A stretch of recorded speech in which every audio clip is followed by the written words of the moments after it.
కందుకూరు బాలాపూర్ మండలాల రైతులకు 50% మాత్రమే రుణమాఫీ జరిగిందన్నారు మాజీ మంత్రి సబితా ఇంద్రారెడ్డి. మహేశ్వరం మండల కేంద్రంలోని అతిథి గృహంలో వ్యవసాయ శాఖ అధికారులతో ఎమ్మెల్యే సబితా ఇంద్రారెడ్డి సమీక్ష నిర్వహించారు. ఈ సందర్భంగా మాట్లాడుతూ రైతు రుణమాఫీ పూర్తి చేయకుండా రైతుల దృష్టి మళ్లించడానికి హైడ్రాన్ తెరపైకి తెచ్చారన్నారు. రుణమాఫీ చేయడానికి కుటుంబ సభ్యుల వివరాలతో ఏం పనుందని మాజీ మంత్రి మండిపడ్డారు. ఈ కార్యక్రమంలో వ్యవసాయ శాఖ అధికారులు తదితరులు పాల్గొన్నారు.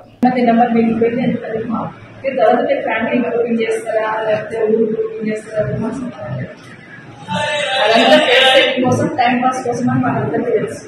మిమ్మల్ని వీటిలో తప్పిస్తారు అయ్యేది ఏమీ లేదు. బట్ అది నాకు నంబర్ కావాలి సొసైటీ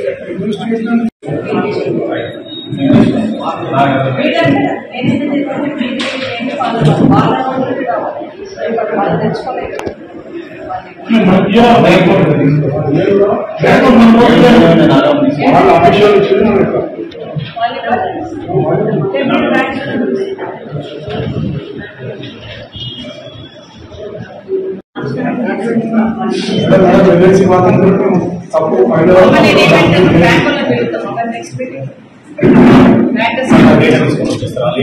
చూస్తారు మేడం, చూపించేది వాళ్ళు ఇచ్చే డేటా ఇస్తారు కదా, ఎప్పుడైనా లోన్ తీసుకుంటారు సార్. మీరు చెప్పిన క్షేమంలో నేను ఇక్కడ వెళ్ళినా లేదు, సేమ్ ఉంది సార్. అక్కడ మీ వల్ల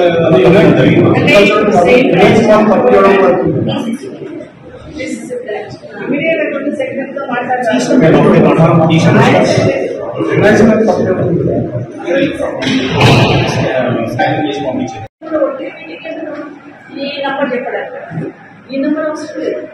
ఎక్కడైతే చెప్పలేదు ఇచ్చిన నెంబర్ అడుగుతారు. ఎంతమంది అప్పు తీసుకున్నారనే నెంబర్ అడుగుతున్నారు. మీరు చెప్పండి, మరి ఎంతమంది తీసుకున్నారో చెప్పాలి. నేను ఎన్ని మండల్స్ వాళ్ళకు కూడా అంత లెక్కలోకే రాదు.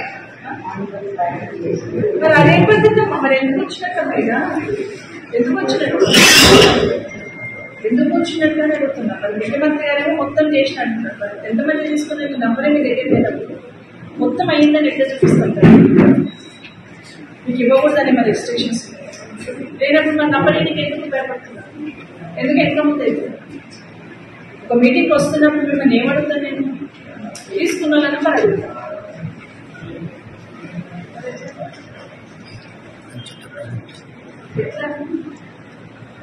ఏ బ్రాంచ్ ఎంత ఉందో తెలుసుకోకుండా మీరు ఆఫీసర్ ఏదైనా రైతు వచ్చి మీకు పెట్టాలంటే రైతు ఆంటీ రావాలి, పూల పడి పెట్టండి, మీ దగ్గరికి వచ్చి కిరాయి పెట్టుకోవాలి. ఫస్ట్ ఫేజ్ లో 296 మేడం, 14,70,00,000 మేడం.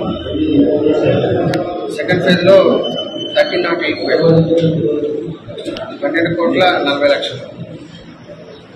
థర్డ్ ఫేజ్ లో 751 మేడం, 9.82 crores. Total 5,025 madam. మొత్తం 36 crores 92 lakhs తీసుకున్నాను. అప్పు తీసుకున్నాను ఏంటండి? ఎందుకు పెట్టామని నేను అగ్రీ కాదు. నాకు జస్ట్ నంబర్ ఇవ్వమంటా. ఎంతమంది అప్పు తీసుకున్నారని నంబర్ ఇవ్వండి. ఇప్పుడు మాకు గవర్నమెంట్ నుండి ముఖ్యమంత్రి గారు ఫ్యామిలీకి ఒకటే మాఫీ చేస్తాను చెప్పలేదా? ప్రతి రైతుకు మాఫీ చేస్తున్నారు, పోయి తెచ్చుకోమన్నారు. అందుకే ఎంతమంది తెచ్చుకున్నారు అనేది కావాలి కదా నంబర్ మేము అడుగుతున్నారు. కొత్త వచ్చిన రికార్డ్స్ ఉంటాయి కదా మా తల్లి, రికార్డ్స్ ఉంటాయి కదా. రేపు మార్నింగ్ కాదు కానీ మండే మళ్ళీ వస్తాను. నేను మండే మళ్ళీ పిలుస్తాను. మరి మండే కంప్లీట్ రిపోర్ట్ తీసుకుని రావాలి. ఏ బ్రాంచ్ నుండి ఎంతమందికి వచ్చింది డబ్బు, ఎంతమంది తీసుకున్నారు. మీరు ఫ్యామిలీ గ్రూపింగ్ తర్వాత చేయండి. అంటే ఆ నంబర్ కావాలి.